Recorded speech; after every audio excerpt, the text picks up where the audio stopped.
परीक्षिती, या जगतामध्ये देव तुम्हाला पैशाने प्रसन्न होणार नाही, नवस करल्याने प्रसन्न होणार नाही, तीर्थयात्रा केल्याने प्रसन्न होणार नाही, परंतु देवाला जर तुम्ही अंतकरणापासून जर आरोडी मारली, अंतकरणापासून जर त्याचं नामचिंतन केलं तर परमात्मा तुम्हाला प्राप्त होतो। या जगतामध्ये अशी एकही वस्तू नाही की जिच्यावर तुम्ही प्रेम केलं आणि ती तुम्हाला प्राप्त होणार नाही। आज नाही तर उद्या, उद्या नाही तर परवा, 4 दिवसांनी, 4 वर्षांनी, मात्र त्या प्रेमामध्ये खंड पडायला नको। अंतकरणापासून लावलेला जीव हा कधीही वाया जात नाही।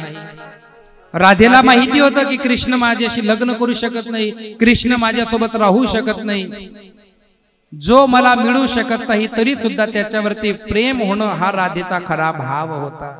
आणि तो भाव उद्धवाच्या लक्षामध्ये आला आणि मग उद्धव सुद्धा राधेचा भक्त झाला। थोडं बेको कमी करून घ्यायचं। आणि आता उद्धवाच्या लक्षामध्ये आलं की राधेचं काय महत्व आहे। उद्धव तसाच द्वारकेला परत आला। हे परीक्षिती, मी तुला आज आता जो एक मुद्दा मी सांगणार आहे, मी तुला आधी गजेंद्राचा मुद्दा सांगितला।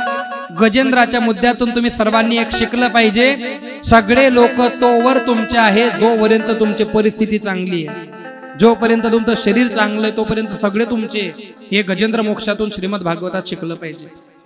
दुसरी गोष्ट मी तुम्हाला अहिल्या मातेची सांगितली की घरामध्ये जर आपल्या पत्नीबद्दल आपल्या मनात काही चुकीचे विचार आले तर आपल्या पत्नीला तुम्ही आधी खरं खोटं केलं पाहिजे। दुसऱ्यांच्या सांगण्यावरून तुम्ही तिला वाईट ठरवू नका, नाहीतर तुमच्या संसाराचा नाश झाल्याशिवाय राहणार नाही। हे गौतम ऋषींनी अहिल्या मातेच्या उद्धारातून आहे। त्याच्यानंतर आता हा जो उद्धवाचा दृष्टांत मी तुम्हाला सांगितला, तर उद्धव हा देवाचा भक्त आहे। फक्त देवाची भक्ती केल्याने देव आपला होतो तर तसं नाही, तर भक्ती बरोबर आपल्या मनात प्रेम पाहिजे। अरे भक्ती प्रेमा विना ज्ञान नको देवा, भक्ती प्रेमा विना ज्ञान नको देवा, ज्ञान नको देवा, भक्ती प्रेमा विना ज्ञान नको देवा, भक्ती प्रेमा विना ज्ञान नको देवा।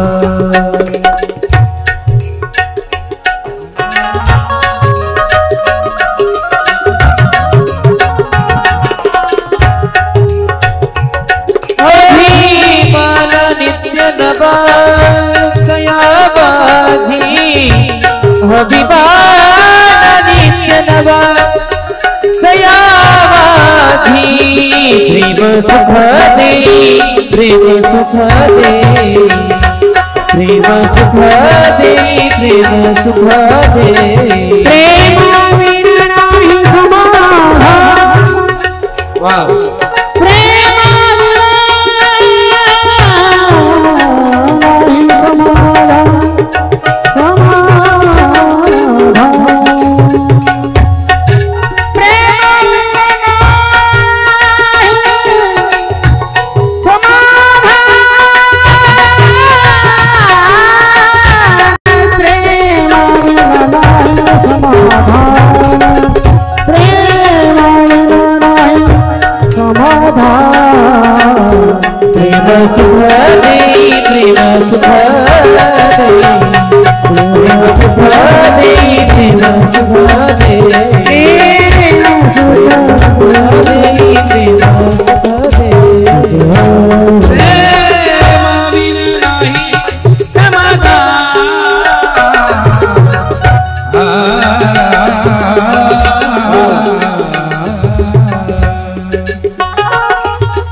सुख दे, प्रेम सुख दे, प्रेम सुख दे, प्रेम सुख दे, प्रेम सुख दे।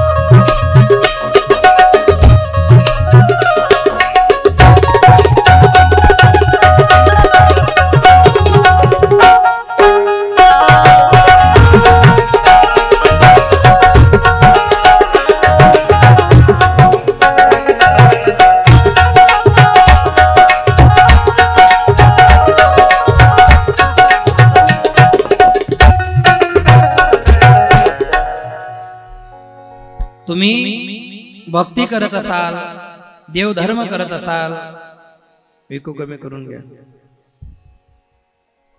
परंतु भक्ती करत असताना जर तुमच्या हृदयामध्ये प्रेम नसेल तर ते व्यर्थ आहे. भक्ती प्रेमाविन ज्ञान नको देवा. ऐ देवा म्हणताना बी विकू देऊ नका. माझ्या अंतःकरणामध्ये जर भक्ती असेल तर त्या भक्तीमध्ये प्रेम पाहिजे देवा. आणि जर प्रेम नसेल तर मला ज्ञान नकोय. कारण ज्ञानी माणसं फार अहंकारी असतात. ते कधी कोणासमोर झुकत नाही, कधी कोणाचं ऐकून घेत नाही. अहम ब्रह्मास्मी म्हणतात ते. अहम ब्रह्मास्मी, आम्हाला कोणाची गरज नाही. असं जर होत असेल ना देवा तर मला ते नकोय. मग तुम्हाला प्रेमाविना जे ज्ञान प्राप्त होतं ते नकोय का? नाहीये. मग काय पाहिजे रे तुम्हाला? मला फक्त प्रेम पाहिजे. मग त्याने काय होईल? प्रेम सुख देई, प्रेम सुख देई. प्रेमा व्यतिरिक्त दुसरं देतो ना.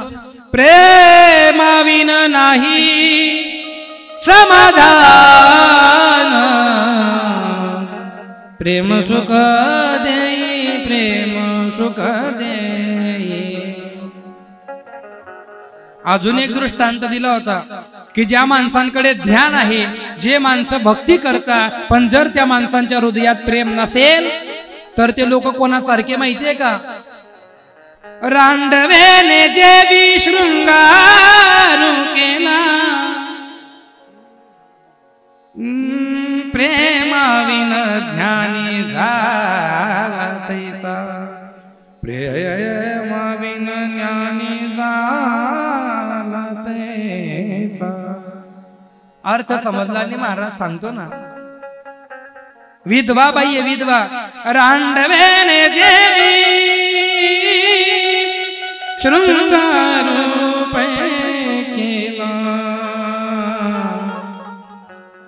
एखादी विधवा बाई आहे आणि त्या विधवा बाईने किती बी शृंगार केला तर जशीची बाई शोभून दिसत नाही, तशी तुमच्याकडे कितीही ज्ञान असेल पण जर प्रेम नसेल तर ते ज्ञान शोभून दिसत नाही. म्हणून मला नकोय, मला नकोय. मी कमी भक्ती करेल पण एकदम हसत करेल. जितकी माझ्याकडनं होईल मी तितकी करेल. म्हातारी देव धुवायला बसल्याची. आता देव धुईरान तिने 150 ग्रॅमना देव तिने 45 ग्रॅमना कट टाका गाची गाची देव गाशी रान तिथे. आणि नेमकं तिला किचन मा मांजर जाताना देखणे तिला काहीच सापडलं नाही. देव मारी फेका तिने. कोणले? मांजरले. मांजर निघ गई.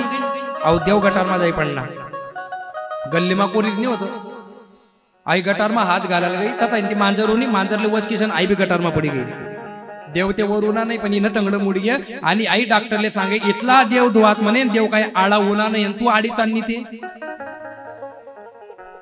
आपलं कर्म तपासा ना तुम्ही. त्या मांजरने दूध पिलं असतं काय फार मोठं नुकसान झालं असतं. पण ज्या परमात्म्याने जग निर्माण केलं तू त्याला डायरेक्ट मारून फेकला असं नाही चालत मावशी. काही बायांनी त्या देव धुण्यामध्ये व्यस्त असतात पण त्याच्या बोलण्यामध्ये प्रेमळता नसते. जी बाई शेजाऱ्यांशी चांगली आहे, जी बाई गणगोत्रात चांगली आहे, जी बाई नातेवाईकांमध्ये चांगली आहे आणि जी बाई आलेल्या प्रत्येक माणसाची प्रेमाने बोलते ना, ती बाई साक्षात देवी आहे. तिला कोठेच जायची गरज नाहीये. आणि जर तुम्हाला बुद्धी खराब आहे, जर तुमचं मन खराब आहे, तुमचं कोणाशी बोलणं चांगलं नाहीये, कथा ऐकणार. कथा ऐकणं झाल्याच्या नंतर जर तुमच्या मुखातून चांगले शब्द निघत नसतील तर काय परमार्थ करणार आहे तुम्ही? आधी मन चांगलं करा आणि मग परमार्थ करा. आम्ही खाली महाराज. अरे तू गुपचूप बटे भाऊ. 16 वर्ष झाले मला या मार्गात. किती वर्ष झाले? नाना प्रकारचे लोक बघितले काका मी. एवढी मोठी माळा, एवढा मोठा टिया आणि तोंड मा जवळ दाखवतोय गंधा शब्द. त्रिवेणी संगमी नाना तीर्थे भ्रमीन चित्त नाही नामी तरी ते व्यर्थ. आता परीक्षेचा शेवटचा प्रश्न आणि कथा संपली. आज सगळ्या महिलांचे स्वागत. आज तुम्ही लवकर आल्या कारण तुम्हाला बी समजलं संसारात सुख नाही हुशारी दर. हे कोणाचे जनगोत्र कोणाचे घर. तुमच्या लक्षात आला? आज काही लोक मॅच बघत असतील. भारत आफ्रिका आहे म्हणे. जे मॅच खेळतात त्या स्लियास ना सांगे काहीच लिहिलं नाही. या येडांगत 4 घ्या रे, घ्या वर घ्या रे. अरे तू खाली चालना त्या नदक रे. येडा वय चालणार काही येडा. एक घरमध्ये भांडण घुशी घे. ती म्हणे मला सासकी भाऊ बघायची नाव म्हणे मी आज मॅच दक्षु निसती जमका जमकी. आणि तशी जमकाजमकी होणार नाही का त्याला चला त्याच्या परमार्थासाठी जमकाजमकी नाही, संसारासाठी जमकाजमकी. एवढा वेग आहे संसारामध्ये. आमचे गुरुवर्य विनोदाने एक दृष्टांत सांगायचे, संसारामध्ये लोकांना किती वेग आहे आणि परमार्थामध्ये लोक किती उदासीन आहे. काय संसार आहे. पहिले नापतोल बाजार होता, नापतोल बाजार, बरोबर आहे. त्या नापतोल बाजारवरती जाहिरात आली होती, 500 रुपये में 2 साड़ियां मिलेंगी. हा डायरेक्ट पडत पडत गेला, 2 साड्या घेऊन आला. 1 2 3 तार झालं, तिसऱ्यांदा धावत आला. मध्ये महाराज म्हणता मी त्याला दिसलो. महाराजांनी त्या माणसाला विचारलं की तू साडी घेतली आणि पडतो का बरे. म्हणे मी माझ्या बायकोसाठी साडी घेतली. अरे हो मला ते दिसतंय की तू साडी घेतली, आम्ही बी आमच्या बायकांसाठी साड्या घेतल्या पण आम्ही असे कधी पडालो नाही. तो म्हणे महाराज तुम्हाला कारण माहिती नाही. म्हणे कोणतं कारण आहे. म्हणे तुम्हाला माहिती आहे का. म्हणे सेल लागलाय. म्हणे मला हा. मग माझी बायको रिमोट घेऊन बसली म्हणे टीव्ही समोर. म्हणे मग ती टीव्ही मध्ये साडी बघते म्हणे मला आणायला पाठवते. मी घ्यायला जातो, साडी आणतो, तिथला मग टीव्ही मा साडीना कलर बदली जास, आखो कलर बदलाव जाणं पडस. म्हणे आधे कलर बदला पहिले घर जासून तिना तोंडवर साड्या फेक दिसो. म्हणे इथला वेग आहे संसार.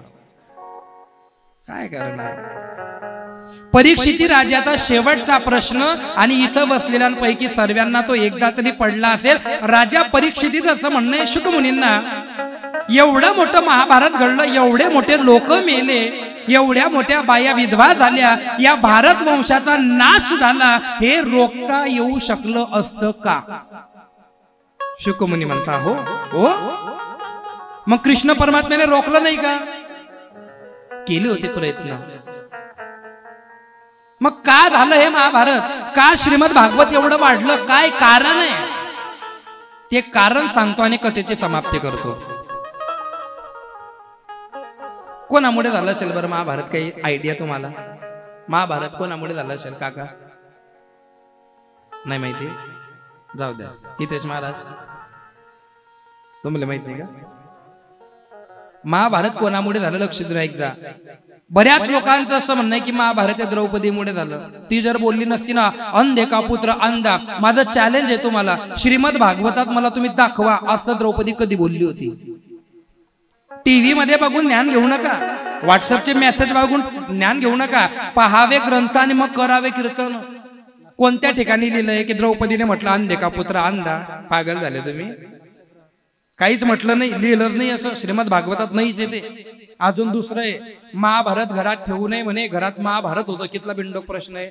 श्रीमद भागवत म्हणजे श्रीमद भगवद्गीता हिंदू धर्माचा ग्रंथ घरात ठेवायचा नाही. का ठेवायचा नाही त्याच्या मागे षडयंत्र असं आहे की ज्यांनी श्रीमद भागवत महापुराण वाचलं किंवा ज्यांनी श्रीमद भगवद्गीतेचे श्लोक वाचले त्या लोकांच्या बुद्धीमध्ये प्रकाश पडतो आणि बुद्धिवान लोक जगतामध्ये राज्य करतात. हे त्या इंग्रजांना मुसलमानांना माहिती होतं म्हणून अफवा पसरवली. महाभारत घरात ठेवू नका, कारण घरात ठेवलं नाही तर तुम्ही वाचणार नाही. तुम्ही येडा बनी संराशात आणि मग तुमच्यावर आम्ही राज्य करू. आम्हाला तुम्ही सांगता की महाभारत घरात ठेवू नका. आणि इंग्रज जेव्हा भारतात आले तेव्हा 2 गोष्टी घेऊन आले होते. एका हातामध्ये तराजू होता आणि एका हातामध्ये धर्मग्रंथ होता. एका हाताने व्यापार करायचा आणि दुसऱ्या हाताने धर्म बदलवायचा आणि मग जगावर राज्य केलं त्यांनी. आपल्याला म्हणता की ग्रंथ घरात ठेवू नका. कितला पागलपणा आहे. जागे व्हा,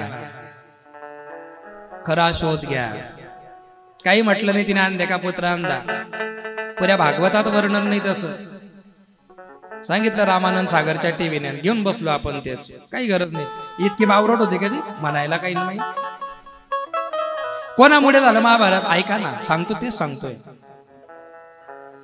5 पांडव आणि 100 कौरव एक दिवस पत्ता खेळायला बसले. त्याला द्वित म्हणता. काय म्हणता. द्वित. एकदम गण मुद्दा सांगतो. वेदाची 4थी कडी. जे खरे विद्वान आहे ते लक्ष देऊन ऐका. हे जे मी आता बोलणार आहे हे सामान्य माणसाला कळणार नाही. हे फक्त त्यालाच कळेल जो आता पूर्ण लक्ष देऊन ऐकेल. पांडव आणि कौरव द्वित रचनेमध्ये कोण जिंकलं. कौरव का पांडव. कौरव. कोण जिंकलं. कौरव जिंकले, पांडव हारले. धर्मराजाने प्रश्न विचारला कृष्ण परमात्म्याला की तू श्रीमद भगवद्गीतेमध्ये असं म्हणतो की ज्या ठिकाणी अर्जुन आणि कृष्ण आहे त्या ठिकाणी विजय आहे. म्हणे हो. मग जेव्हा आम्ही द्यूत खेळत होतो म्हणे हा, मग तेव्हा अर्जुन होता का नाही. म्हणे होता. आणि अप्रत्यक्ष रूपाने चराचरामध्ये तू बी होता का नाही. म्हणे होतो. मग तू बी होता, अर्जुन बी होता, तरी आम्ही द्वित का हरलो? मला उत्तर दे. आता देव येतो. चतुरा तो शिरोमणी गुण लावण्याच्या खाणी. कृष्ण परमात्म्याने काय गोड उत्तर दिलं, हे फार ऐकण्यासारखं आहे की युद्ध पांडव का हरले, द्वित रचनेमध्ये त्यांची हार का झाली, हे महाभारताचं मूळ कारण लक्ष देऊन ऐकलं. तेव्हा कृष्ण परमात्मा म्हणतो, फळांमध्ये मी कोण आहे? म्हणे तू आंबा आहे. बर. 84 लाख शेवणीमध्ये मी कोण आहे? म्हणे मानव आहे. 12 महिन्यांमध्ये मी कोण आहे? म्हणे तू मार्गशीर्ष महिना आहे. कळलं? म्हणे हा. झाडांमध्ये कोण आहे? मी पिंपळ आहे. प्राण्यांमध्ये कोण आहे? मी सिंह आहे. पक्ष्यांमध्ये कोण आहे? मी मोर आहे. जसं या सगळ्या गोष्टींमध्ये राजा मी आहे, तसं दूतामध्ये दूतम कपट मामेव, दूतामध्ये कपट करणं मी आहे. दूतामध्ये कपट करणं कोण आहे? मी आहे. म्हणून लबाड लोक पत्ता जिंकता, इमानदार माणूस जिंकत नाही. कारण पत्ता खेळताना लबाड बोलणं आणि लबाडी करणं हा धर्म आहे. मग खरं सांगा, द्यूतामध्ये लबाडी कोण करत होत? कौरव का पांडव? कौरव लबाडी करत होते. मग कौरव जर लबाडी करत होते तर जिंकेल कोण? सोपं आहे ना. देवाच्या नादी लागायचं नाही. देव आहे तो. सगळं हारले ठीक आहे, पण द्रौपदी मातेला सुद्धा दावावरती लावले आणि द्रौपदी मातेला घ्यायला गेला तो दुःशासन. शेवटचे 4 दिवस चालले होते द्रौपदी मातेच्या आयुष्यामध्ये.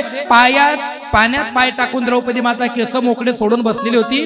दुःशासन गेला आणि सांगितलं, ए दासी चल, ए नीट बोल, वहिनी आहे तुझी. वहिनी होती, दासी आहे तू आमची, चल. हात धरला, तिने बी हात झटकला, मग केस धरले आणि ही ओढत आणली. डोळ्यात पाणी आहे तिच्या. नवऱ्यांकडे बघितलं, नवऱ्याने डोळे खाली टाकले. समजलं, बाईचा रक्षण करता पती असतो, आणि जेव्हा पती भ्रष्ट होतो तेव्हा बाईच्या जीवनात दुःख निर्माण होतं. म्हणून आपला मुलगा चांगला असेल तरच लग्न केले पाहिजे.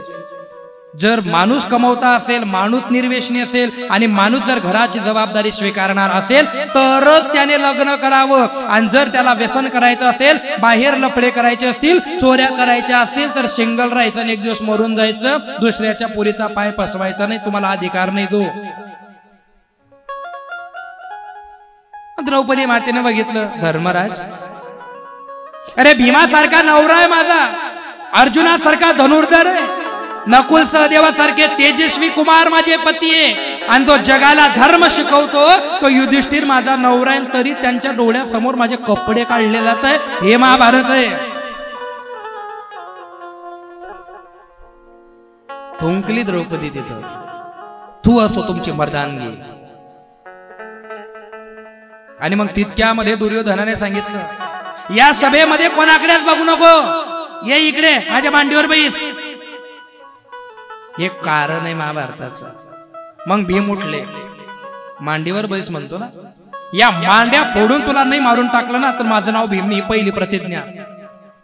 दुसरी प्रतिज्ञा, ज्याने माझ्या बायकोच्या केसाला हात लावला, हे पांचाली, याच्या छातीचं रक्त जोपर्यंत तुझ्या केसाला लावणार नाही तोपर्यंत केस बांधायचे नाही. ही दुसरी प्रतिज्ञा. कृष्ण परमात्मा बघतोय आता वरून, बोलताना जरा माझी बी परवानगी घ्या, का प्रतिज्ञाच करणार नुसत्या. आणि मग बघितलं धृतराष्ट्राकडे, हे राजन, हे पिताश्री, अरे तुमच्या कुलवधूचं वस्त्र हरण होतंय, काहीतरी बोला. काहीच बोलला नाही तो. जेव्हा मुलगा सुनेला त्रास देतो आणि बाप शांतपणे सहन करतो, त्या घराचा विनाश 100% ठरलेला आहे. 100%. हे काही महाभारत वेगळं नाहीये, हे तेच आहे. द्रोणाचार्य, अरे तुम्ही काहीतरी बोला, तुम्ही गुरु आहे. द्रोणाचार्याला तर आनंद झाला. द्रुपद दुश्मन होता आणि ही दुश्मनाची पोरगी होती. अरे दुश्मनाची का असे ना, पण पोरगी आहे, बाई आहे. आणि बाईवर अन्याय अत्याचार होत असताना जर तुम्ही तिचा मान सांभाळला नाही तर तिचा भाऊ तुमची मान कापल्याशिवाय राहणार नाही. हे लक्षात ठेवजा. कृपाचार्य, द्रोणाचार्य कोणीच बोलत नाही. आता भीष्माचार्यांकडे गेली द्रौपदी. ताश्री तुम्ही तर बोला. अरे भीष्म आहे तुम्ही गंगापुत्र, इच्छा मृत्यूचं वरदान आहे तुमच्याकडे. या संपूर्ण भारत वंशामध्ये तुमच्या नांदाला लागणारा अजून कृष्णा व्यतिरिक्त कोणी जन्माला आला नाही, तुम्ही तरी बोला. एक शब्द बोलला नाही भीष्माचार्य, एक शब्द. आणि मग आता द्रौपदीला खात्री पटली, तुमचं एकाचं बी मरण चांगलं होणार नाही. बाईचा शाप चांगला नसतो बरं. 3 लोकांचा शाप कधीच घेऊ नका. साधू संत मायबाप गरीब आणि स्त्रिया कधीच घेऊ नका. फार भोगावं लागतं फार. आणि मग तिला आठवलं या जगतामध्ये मला एकच मुक्ती देणार आहे. श्री कृष्ण गोविंद हरे मुरारी ये नाथ नारायण वासुदेव एकमात्र स्वामी सखा हमारे हे नाथ नारायण वासुदेव. राधे कृष्ण कृष्ण कृष्ण राधे कृष्ण कृष्ण कृष्ण राधे कृष्ण कृष्ण कृष्ण राधे कृष्ण राधे कृष्ण कृष्ण कृष्ण राधे कृष्ण कृष्ण राधे कृष्ण कृष्ण कृष्ण राधे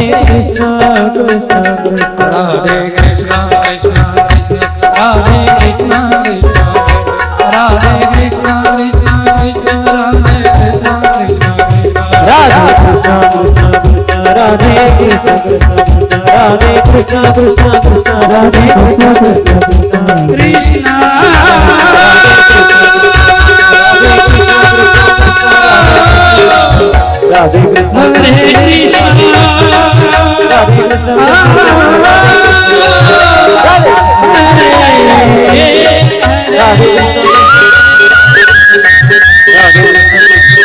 राधे कृष्ण हरे कृष्ण राधे कृष्ण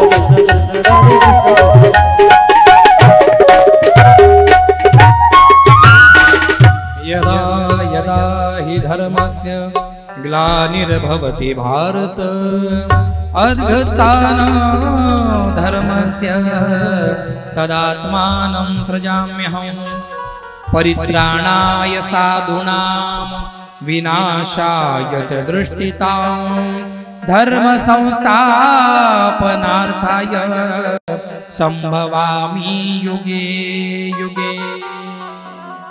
कृष्ण परमात्मा आला आणि बहिणीचं रक्षण केलं. का रक्षण केलं ते सांगतो, लगेच झाकी बोलवतो. झाकीवाले तयार राहतात. देवाने साड्या दिल्या, काय दिल्या? सहज नाही दिल्या. जेव्हा देवाने शिशुपालाला मारलं होतं, शिशुपालाला, आणि जेव्हा शिशुपालाची मान कापली होती, सुदर्शन देवाच्या अंगठ्याला लागलं होतं. इथं या बोटाला सुदर्शन लागलं होतं, चीर पडली होती. बाजूला सगळी बहीण बसली होती रक्ताची सुभद्रा, ती पट्टी शोधायला चालली गेली. आणि मानलेली बहीण द्रौपदीने आपली साडी फाडून टाकली होती आणि साडी फाडली, चिंधी बांधली. तेव्हापासून रक्षाबंधनचा सण चालू झाला होता. तू मला आज हे बांधलं ना, मी तुझ्यावर संकट आल्यावर रक्षा करेल, हे रक्षेचं बंधन आहे. आणि एका एका दोऱ्याच्या 1000 साड्या परमात्मा देतो, हे तुम्ही लक्षात घेतलं पाहिजे. हे महाभारत आहे. बस आता देवा ऐकलं, आलं लक्षामध्ये. आता सांगू नका 12 वाजायचा टाइम झाला. मला माफ कर जा, 10 मिनिटात उशीर होईल, पण काय करू, कथा यापुढे सोडता येत नाही. 5 घंटे भागवत असतं. 2 तासामध्ये मला बी लाज वाटते की मी तुम्हाला फसवतोय की काय. 2 तासामध्ये नाही होतो कथा, नाही होतो. पण 5 तास करणं योग्य नाही. शेवटच्या दिवशी करू आपण 10-15 घंटे, नाही की नाही. मी सांगितलं तुम्हाला शेवटच्या दिवशी येताना गोळ्या बिड्या शुगरनी बीपीनी बट अटेल येवाना घर जावाने. मी बी आटे एक पलंग टाकली, मी बी जपी जपी सांगू तुम्हाला खुर्च्या टाकून देऊ ना.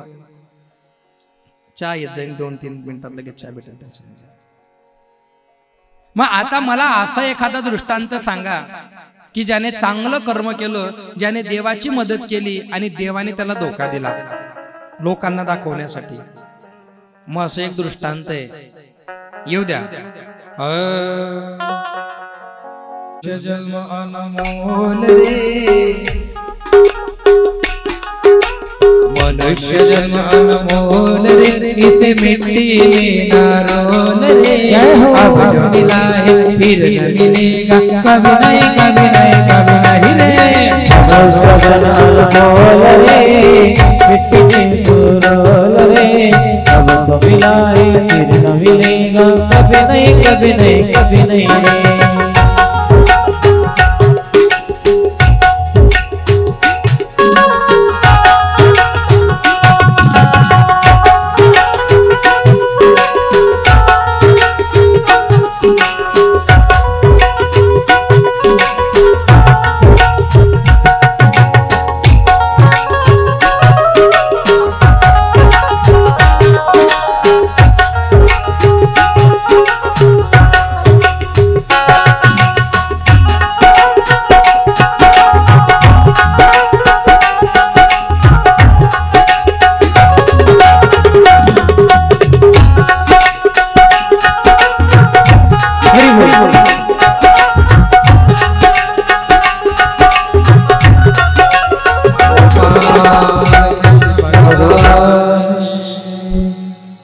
खरं खरं सांगा, जेवढे लोक तुम्ही कथा ऐकायला आले, खरं सांगा, कथेमध्ये बसल्याच्या नंतर जेव्हा विषयामागे विषय निघतो, मनाला आनंद होतो का नाही? इथला मोठा आनंद राही सुंदर एक अर्धा जपेलो इथे आले काय म्हणून, तू सत्संग में आया कर। मला असं माहिती पडलं इथं काही गुजराती लोक आहे, त्या गुजराती लोकांना मराठी जास्त कळत नाही, पण तरी ऐकतात ते। हा, गुजराती भाषा मी बी शिकण्याचा गण प्रयत्न केला, पण म्हणे कधी कधी वैज असते। मी हिंदी भी बोला ना, गण प्रयत्न करा, पण आपण बोलायला जाऊ काही वैजास काही। मेरे को बैल लेना था, व्यापारी माग सांग रहा, तो व्यापारी दांडकली जन मन मागे सोडना, तो इधर से निकल जा म्हणे। आमचे मित्र ऐरानी बोलत असताना हिंदी बोलायला लागले फोनवर, त्याच्या बायकोला सांगायचं, एमपी ची होती ती, मैं तेरे को देखने को आ रहा म्हणे, लेकिन इतना पाऊस पडा, डाबुरले के डाबुरले भर गए ती म्हणे, तथा गुज जाय म्हणे डाबुरला, मग येऊ नको। हा, असे हसत जा तुम्ही, असे सिरियस होत जाऊ नका बरं। माझ्याकडे जर 5 घंटे पुरा टाइम असताना मी तुम्हाला पोट दुखायचा आजार लावून दिला असता, पण वेळ कमी, त्याच्यामुळे कथेकडे कॉन्सन्ट्रेशन महत्वाचं आहे। तू प्रभु के गाया कर, अब जो मिला है फिर न मिलेगा, कभी नहीं कभी नहीं कभी नहीं रे। पण लोक ऐकत नाही ना, काय को अरे तू है बुध बुध पानी का, मत कर जोर जवानी का, समझ समझ के कदम रखो, पता नहीं जिंदगानी का, सबसे मीठा बोल रे, मिट्टी में ना रोल रे। अब जो मिला है फिर न मिलेगा, कभी नहीं कभी नहीं कभी नहीं रे। मनुष्य जन्म अनमोल रे, इसे मिट्टी में ना रोल रे। अब जो मिला है फिर न मिलेगा, कभी नहीं कभी नहीं कभी नहीं रे, कभी नहीं कभी नहीं कभी नहीं रे। हे जे ऋषी बसले ना, हे शुक्राचार्य आहे, आणि त्या ऋषींच्या बाजूला जे बसले ना ते राजा बडी आहे। हे बडी कोण आहे? भक्त प्रल्हादाची तिसरी पिढी आहे, बडी राजा। या बडी राजाने 99 यज्ञ केले, 100वा चालू आहे। 100वा यज्ञ कधी झाला तर या बडी राजाला स्वर्ग भेटणार आहे, आणि स्वर्ग भेटेल माझ्या हातातून चालला जाईल, म्हणून इंद्राने विष्णुदेवाला सांगितलं, आणि विष्णुदेव आता यांना पाताळात घालण्यासाठी येणार आहे, वामन भगवानाच्या अवताराने। येऊ द्या। हे तेरे द्वार खड़ा भगवान, भगत भर तेरे डोले। तेरे द्वार खड़ा भगवान, भगत भर तेरे डोले।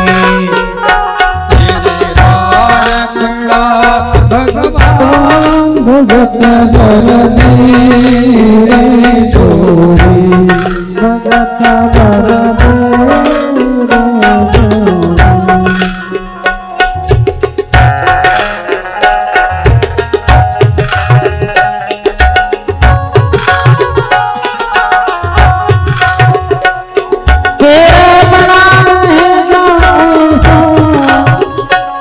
तेरा बना रहना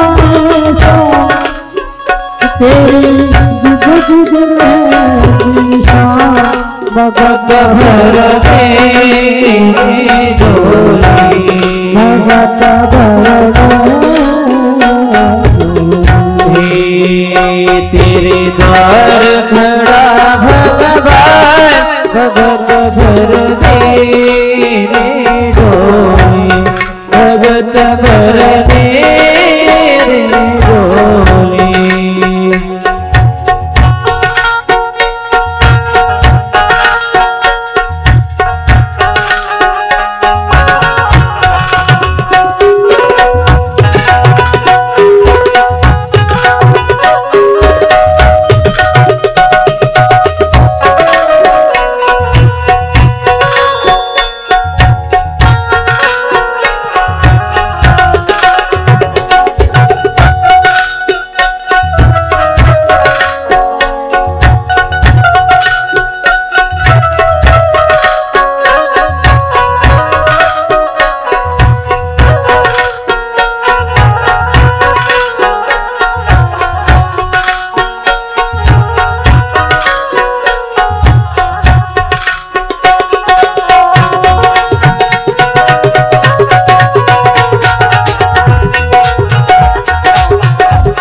भगवान की जय। आता हे जे वामन परमात्मा आहे ना, हे परमात्म्याच्या जवळ आले। द्वार तेरा तेरे द्वार खड़ा भगवान भगत भर दे जो। वामन परमात्म्याला बघितलं थोडं थोडी या वामन देव, आणि लगेच बळीराजा उठून उभे राहिले। उठून उभे राहिले, शुक्राचार्य काही उठून उभे राहू देत नव्हते, शुक्राचार्य बी उठून उभे राहिले। बळीराजाने वामन देवाला नमस्कार केला आणि सांगितलं, हे ब्राह्मण देवता, माझं या राज्यामध्ये, माझ्या या दारामध्ये तुमचं स्वागत आहे। आता बळीराजाला एक पोरगी आहे, लक्ष देऊन ऐकता, ही पोरगी कोण आहे तर उद्या सांगू का? ही पोरगी उद्या सांगतो, आज नाही सांगत, जाऊ द्या, कारण पोरीचा असा दुष्काळ पडला, पोरीने सांगा का लोक म्हणतील बरं चांगलं सांगायचं। चला, बळीराजाने सांगितलं, तुम्ही कोण आहात? त्याने सांगितलं, हे राजन, मी भिक्षुक आहे, माझा परिचय मागू नका, मी जे मागतोय ते जर तुम्ही मला देत असाल तर हो म्हणा। आणि राजा बळीने सांगितलं, तुम्हाला जे पाहिजे ते तुम्ही मागा, मी तुम्हाला द्यायला तयार आहे। पण शुक्राचार्यांनी ओळखलं, अहो दुसरा तिसरा कोणी नाही, हा स्वतः विष्णू आहे, हा स्वतः कृष्ण आहे। आणि बळीराजा सांगितलं, याच्या नांदी लागू नको, याने चांगल्या चांगल्यांना मातीत घातलंय।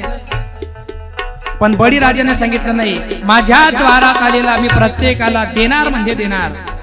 आणि त्याच्यानंतर वामन देवाने सांगितलं, मला पहिले पाण्याने संकल्प सोडून द्या, मगच मी तुमच्यावरती विश्वास ठेवेल। मग बळीराजाने पाणी घेतलं आणि पाणी हातात घेणार, पण त्याला एक नळी होती, याला नळी नाहीये, त्याला नळी होती, नळी, आणि त्या नळीमध्ये एक कीटक बनले शुक्राचार्य, आणि पाणी बाहेर येऊ नये म्हणून ते आत गेले नळीत, पाणी काही बाहेर येत नव्हतं। मग वामन देवाने काटा दिला, अहो काटा घाल म्हणे त्या नळीमध्ये, आणि मग तो काटा घातला आणि शुक्राचार्यांचा डोळा फोडला। अरे आड आला म्हणोनिया, आड आला म्हणोनिया, फोडीला डोळा, फोडीला डोळा, बळीने शुक्र आंधळा केला, बळीने शुक्र आंधळा केला। अडाला मनोनी, अडाला मनोनी, फोडीला डोळा, फोडीला डोळा, बळीने शुक्र आंधळा केला, बळीने शुक्र आंधळा केला।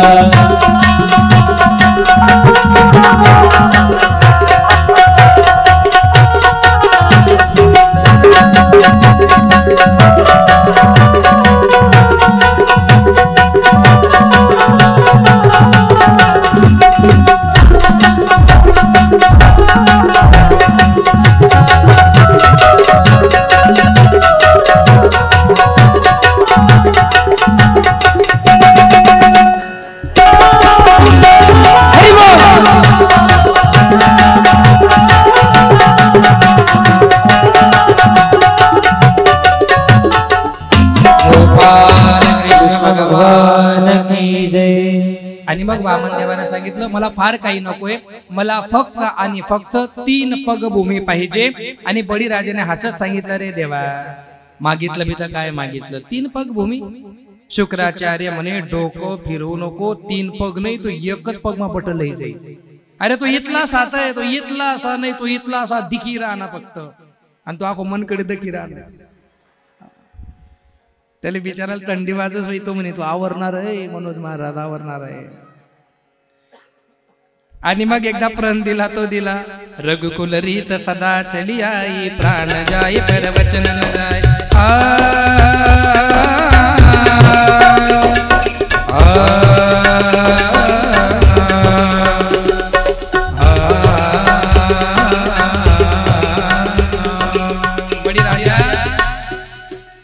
एक पावलामध्ये पाताळ ते ब्रह्मांड पूर्ण व्यापून टाकलं.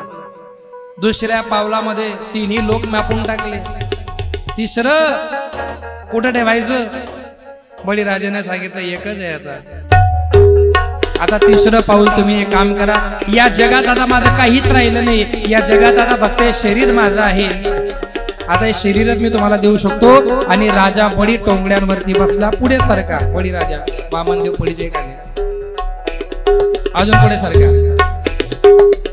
आणि आपला मुकुट हे वामनदेवाच्या चरणारविंदी सेवा समर्पित करून अतिशय दासत्व भावनाने स्वीकृती समर्पण केलं. आणि बळीराजाच्या वरदानाला प्राप्ती मिळावी म्हणून वामनदेवाने बळीराजाच्या डोक्यावरती पाय टाकून पुण्यवंत पाताळ लोकी नेला, पुण्यवंत पाताळ लोकी नेला, पुण्यवंत पाताळ लोकी नेला, पुण्यवंत पाताळ लोकी नेला. दरिद्री तो भाग्यवंत केला, दरिद्री तो भाग्यवंत केला. चोरट्याचा बहुमान वाढविला, चोरट्याचा बहुमान वाढविला.